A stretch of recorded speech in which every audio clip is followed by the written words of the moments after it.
True Crime Files podcast is kind of different from the other true crime podcasts because I'm going to be presenting the facts to you of cases that I worked on, that I know about, and then we're going to examine what did the detectives do? How did they solve the case? How did they track down the suspect? And then we're going to look at the jury trial, and we're going to go behind the scenes, what happened in the courtroom as well as maybe in chambers and in the preparation of the case and between the attorneys. Then finally we're going to talk about the conclusion of the case as well as where are the parties today that were involved in it? What are they doing? And before we get started, I just want to mention I would appreciate if you'd click the subscribe button. I've got 87 different presentations that I have ready to put together. If there's an interest, if you're interested in it, I'll do it. Generally, I try to come out with a new podcast Friday at 3 o'clock. So if you subscribe, you'll know for certain when the next one is up. All right, today's case involves doctors, nurses, wives, really intrigue, triangles. I think you're going to find it fascinating. So let's learn what the facts are and what the conclusion is. So let's get started. Well, what's our case about today? It's the deadly game of love. It involves Dr. Bernard Finch, his wife Barbara Finch, and his nurse, Carole Tregoff. An interesting triangle. Now, who was Dr. Finch? Well, he was 38 years old, prominent physician, also a surgeon. He grew up in a community called Covina, California, which is about 23 miles east of downtown Los Angeles. A very quaint community. His father and mother owned the jewelry store in town. His father was an optometrist. Very prominent family. As a matter of fact, my family knew his family quite well. So what does his medical practice like?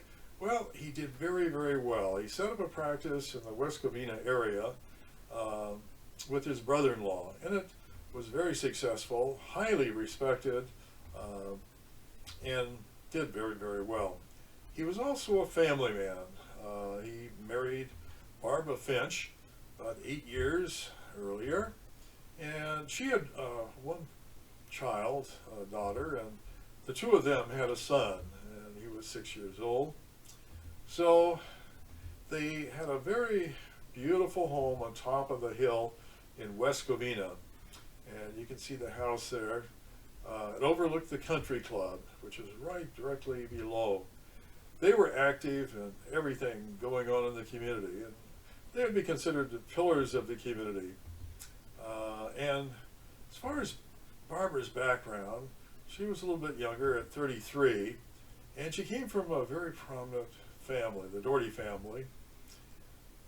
And she met Dr. Finch when she was a patient, and they kind of struck up a relationship and started dating, and they married. The one thing about Barbara, she was very athletic, and she was an exceptionally great tennis player. So, as to their marriage, well, after 8 years, it was kind of cooling down, and according to the thinking of Dr. Finch, his wife was drinking an awful lot, and she had lost any interest in sex, and spent most of the time at the country club with the tennis set.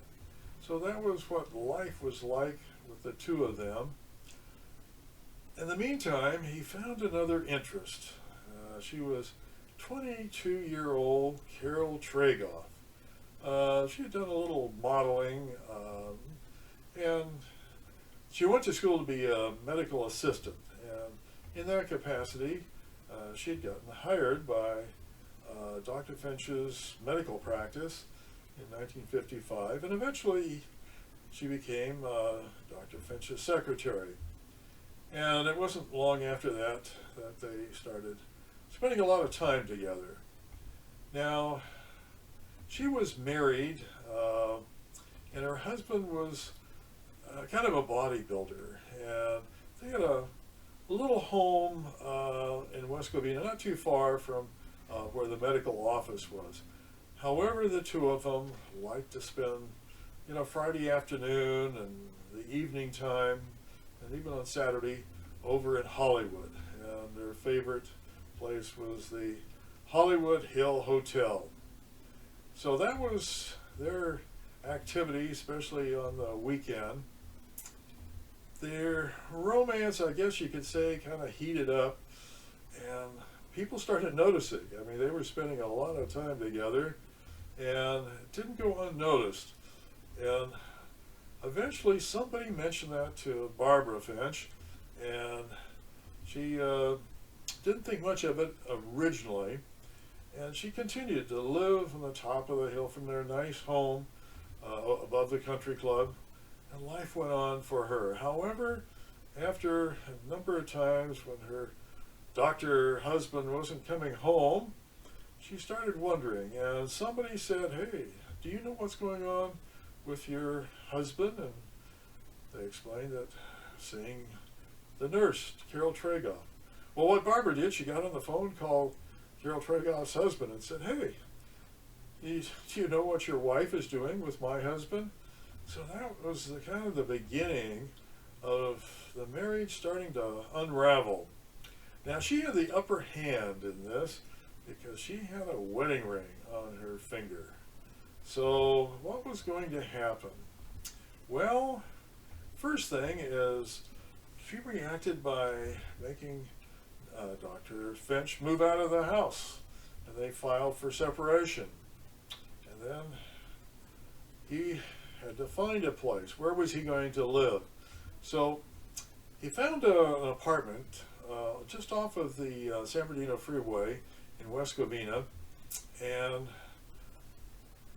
well, by the same time, Carole Tregoff had filed for divorce from her husband, and she was looking for a place to stay too. So the two of them started living in this apartment together, and it was quite convenient because it was only 2 blocks from the medical offices. So life was going on. However, eventually, Barbara filed for divorce, and that was a awakening moment for Dr. Finch. What he started learning about was this was going to be very costly for him, in the sense that he was going to get totally wiped out. Now, as to California law and divorce, it's known that it's a community property state, and the couple split everything just down the middle, a half and half. Well, he certainly understood that, didn't like it, if he was going to lose half of his medical practice and half of the house and all the investments they had. But there was another part of the law that he then learned about that was going to be devastating to him. And that's the old adultery law. And if the wife could prove adultery, she got everything. In other words, Dr. Finch is going to lose everything. His medical practice, everything that he had any claim to. Wow, this is going to be very, very costly for him.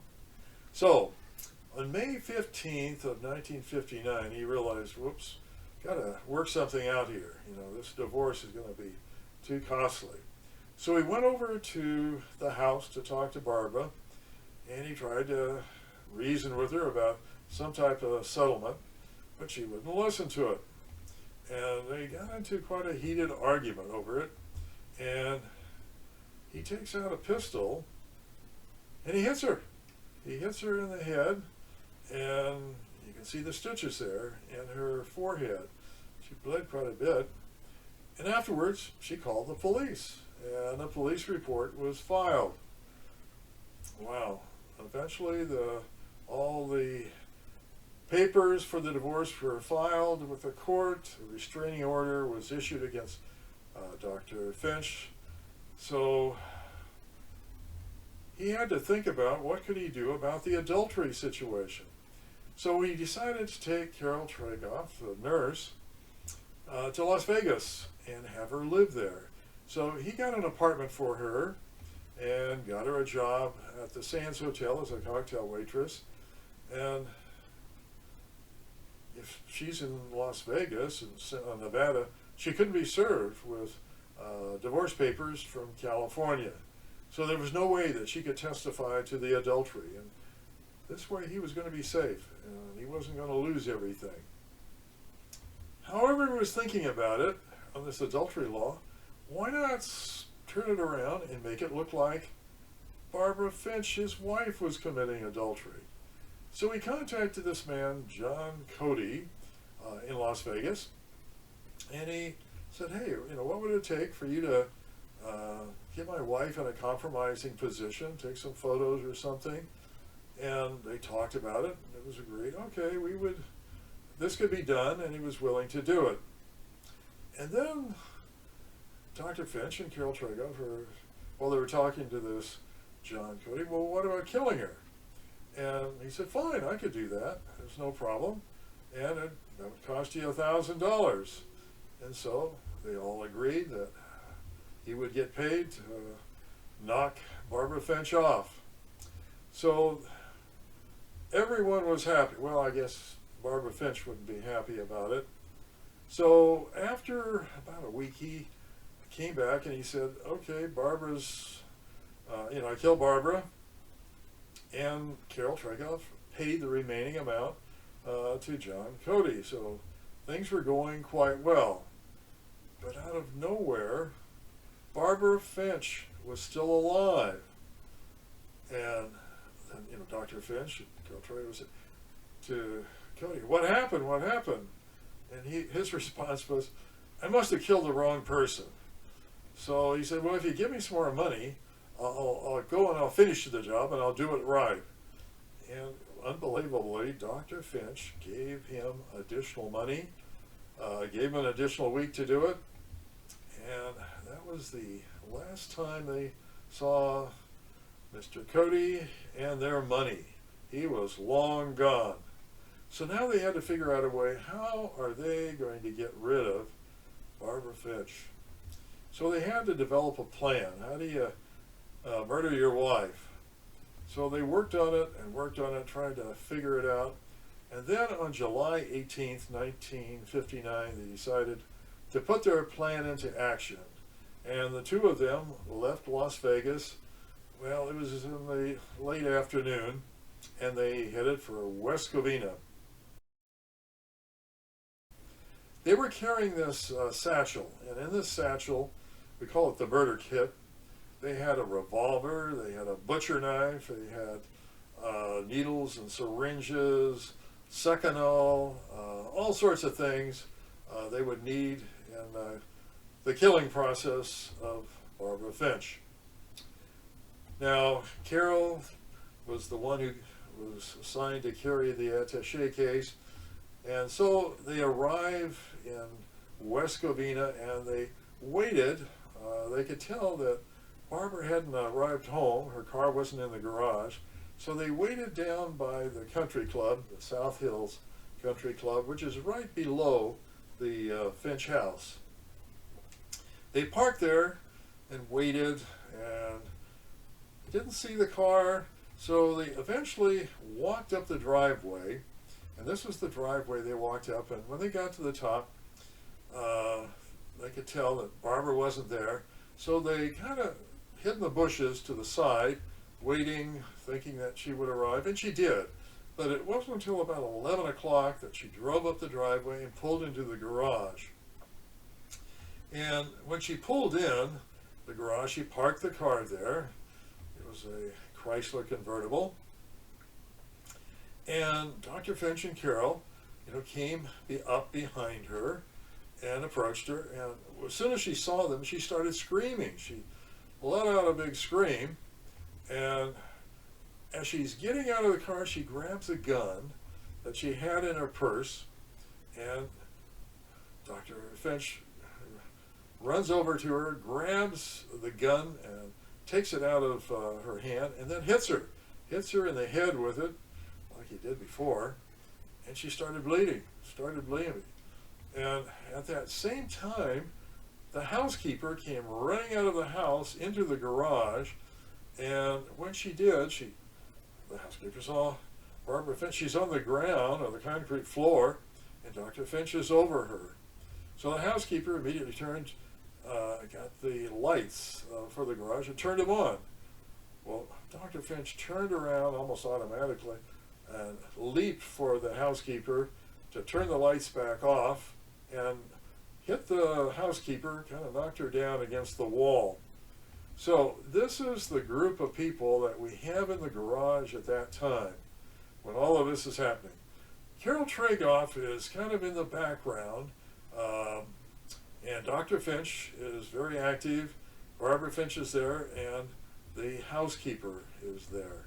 And the roles of the four of them, what happens is, because Barbara's bleeding so much, Dr. Finch said, okay, I'll take you to the hospital. And he has the housekeeper get into the back of the car, and then has Barbara get into the passenger side of the car, close the door. Then he goes around to the driver's side to drive off, to go to the hospital. But in the meantime, as he's starting the car up, Barbara opens the passenger door. She jumps out and she takes off running. She runs and she has the gun in her hand, and Dr. Finch takes off after her. Now, they run out of the garage, and behind there's a little slope that goes down. And before they get to the slope, you can kind of see from this photograph, there's a little bit of an incline that goes down, and Barbara runs down this, starts down this incline, and Barbara goes all the way to the base of it and is starting to run over to kind of the lawn area, and Dr. Finch is right behind, and he has the gun, and he throws the gun, and then there's a shot. There's a shot, and Barbara falls right here where the X is. This is Dr. Finch's father and mother's house, and she has just fallen down on the grass in the front of the house. So that is the situation, and what happens next is the housekeeper, she gets up, gets out of the car, and runs into the house and calls the police. So it wasn't until, maybe 5-10 minutes later, the police cars start arriving. There was 2 of them that came up, and Carole Tregoff, realizes what's going on, so she hides behind some bushes at the Finch's house, and she hides there until the police leave. When the police leave, and then most likely it's 2.5, 3 hours later, she goes back to Las Vegas. So I just want to show you on this map that they leave West Covina. She leaves West Covina in her car. The DeSoto drives all the way back to Las Vegas. In the meantime, Dr. Finch had stolen a car down the street, a Cadillac, and he had driven by himself back to Las Vegas. So the 2 of them get to Las Vegas separately at a separate time. Now, as to what was going on in the investigation phase, when the police and the detectives come out, they see Barbara Finch, and she's dead down the hill at Dr. Finch's father's house. They come up into the garage because the housekeeper said that there was a struggle that went on there. And they see blood spots all over the concrete there. And even when they looked inside Barbara's car, they saw blood on the passenger side, and there was also some blood on the driver's side. Now the housekeeper, sits down with the police and tells them everything, what she saw, what happened, and that it was Dr. Finch and this nurse, Carole Tregoff. So with this information, they know that they are in Las Vegas, so the police have the Vegas authorities go over and arrest both of them at Carole's apartment in Las Vegas. Now, after Dr. Finch is arrested, they look at his hand and they notice there are scratches. There's scratches and nicks and bruises, as though he was in a fight, in a scrape with someone. So these photographs were taken of his hands and his arm. and they arrest Carole, and they come back and they talk to her, and she tells them everything.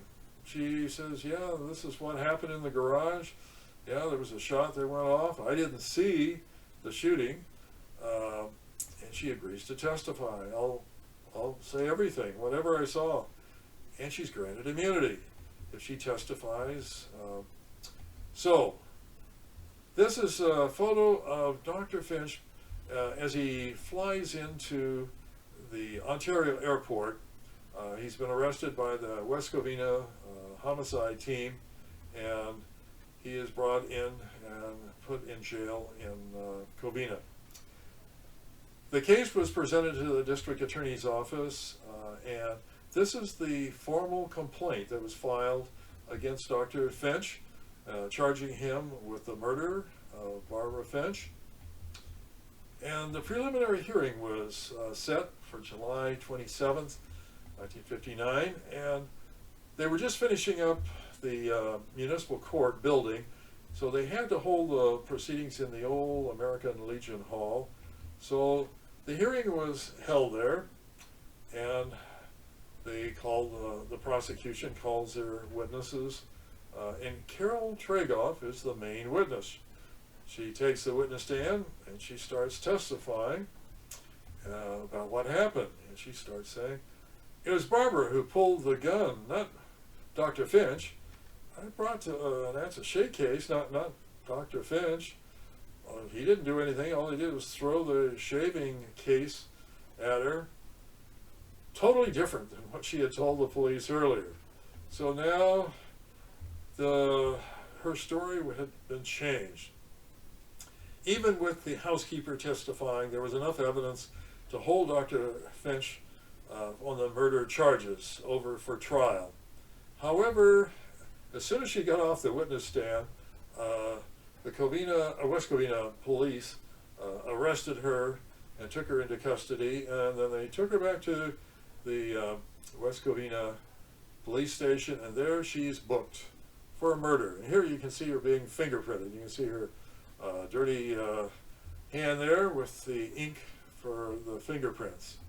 So now she is arrested and she is charged with murder. So this is the complaint against her, Carole Ann Tregoff Papa.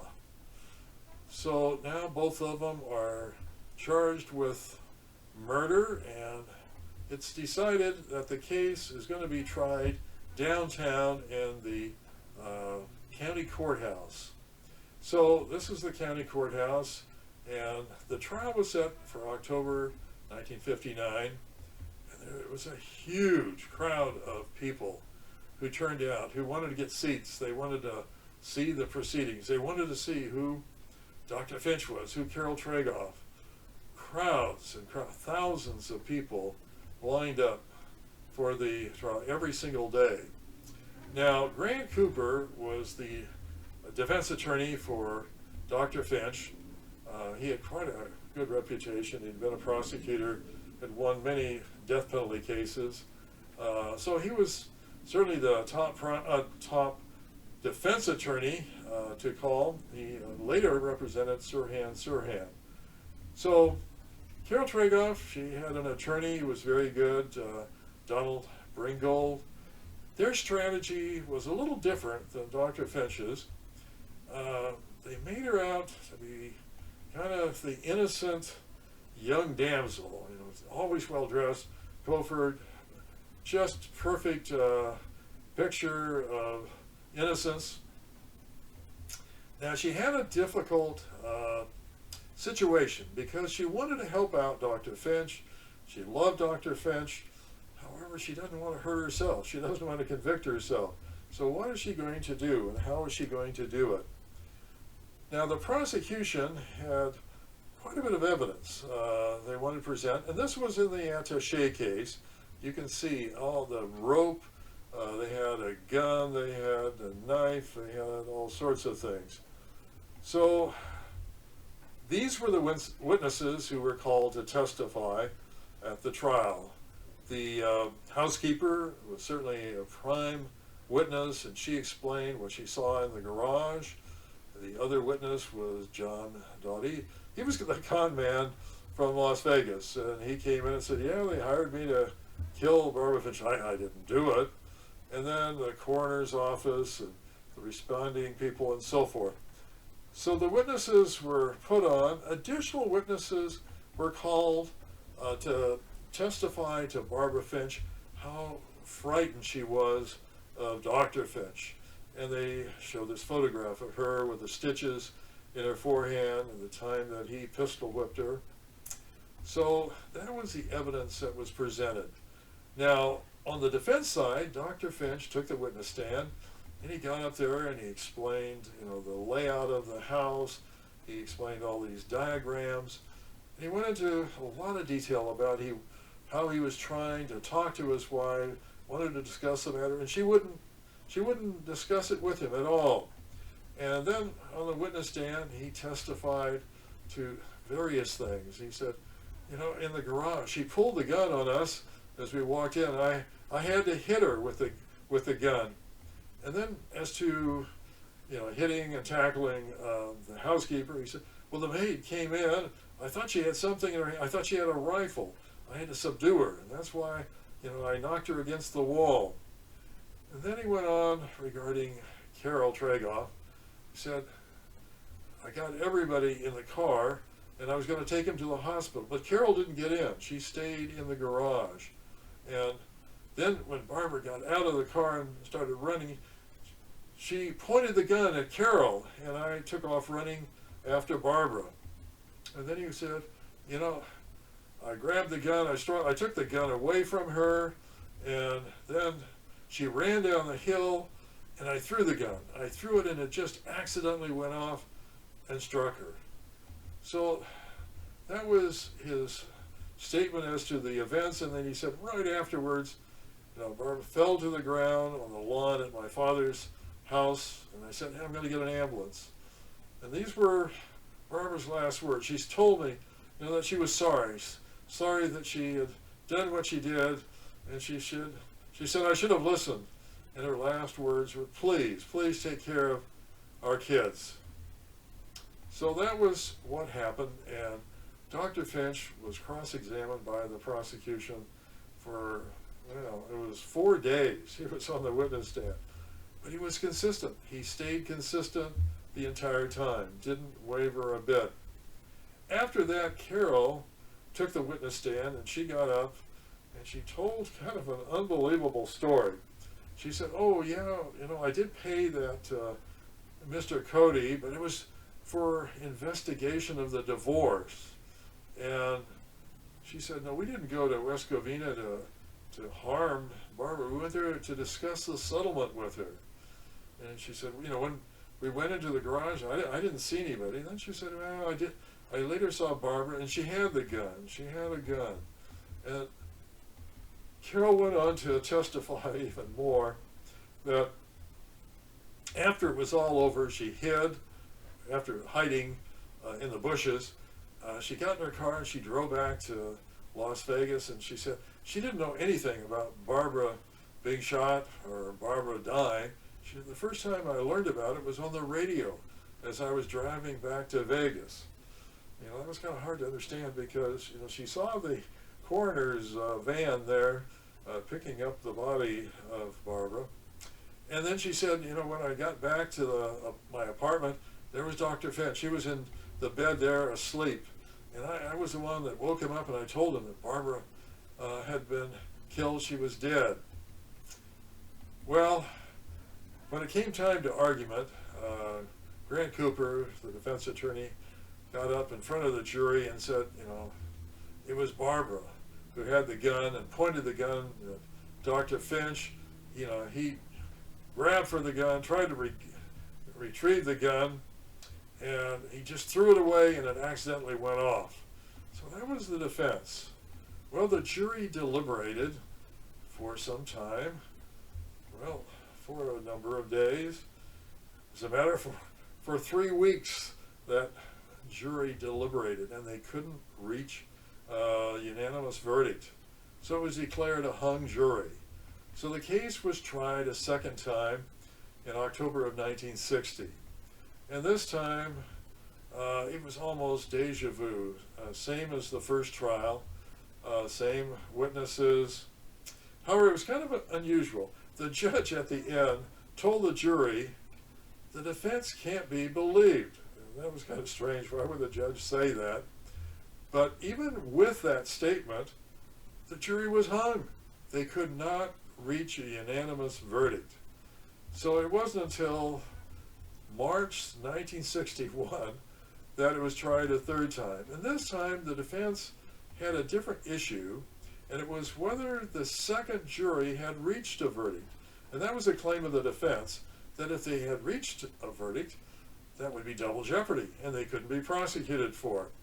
Well, they listened to the story, and the jury disagreed, said that the second jury had not reached a verdict. So all the evidence had to be considered, and they did. They listened to both sides. And this time, this jury, the third jury, deliberated 4 days. And then they came in with a verdict. What was it going to be? Well, it was guilty.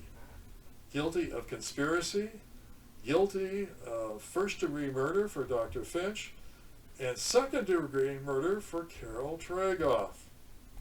Interesting result. Now, I just want you to be kind of brought up to date. What is it like today? Well, I went out there to take some pictures of kind of the crime scene. That's where the Finch house is.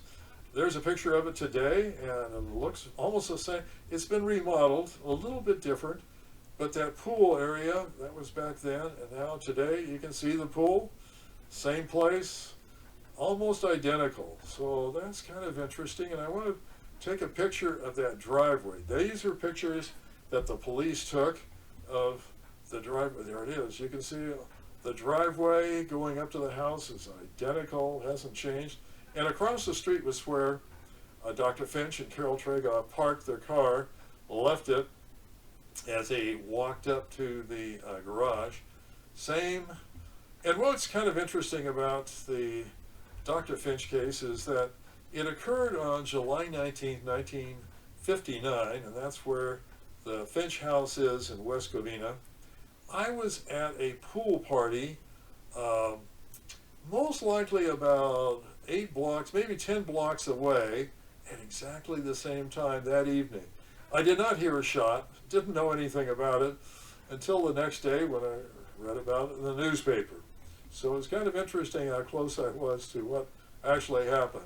Now, as far as the West Covina Municipal Court, eventually I became in charge of it, and that was when I ran it, the district attorney's office. The courthouse had been built. Back then, it was, as I say, in the old American Legion Hall. Now, one of the judges that I had to deal with was Judge Martin, and he was the judge that did the Carole Tregoff preliminary hearing in the American Legion Hall there. And when I was in charge of the West Covina court, Judge Martin, he was taking kickbacks. He was reducing drunk driving cases, and he would reduce them to reckless driving. And I found all these cases, hundreds and hundreds of cases that he did. So I got him indicted, and he was convicted, and he was sent to state prison in Chino, just the same prison that Dr. Finch served time in years earlier. So that was kind of my acquaintance with Dr. Finch's case with Judge Martin. Anyway, what has happened to Dr. Finch? Well, he served 12 years in prison, and when he got out, he still had his license to practice medicine, and he became a doctor back in Missouri and worked there for some time, and eventually came back to West Covina and was a doctor out here for a number of years, and he died in 1995.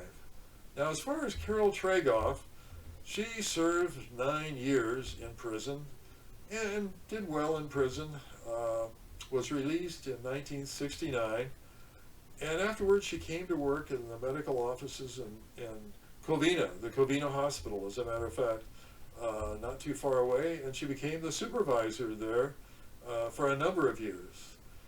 She moved to South Pasadena, and she changed her name, so most people didn't recognize her as Carole Tregoff because of the name change. What was interesting as to the love affair between the two of Dr. Finch and nurse Carole Tregoff, they never had contact after they were released from prison.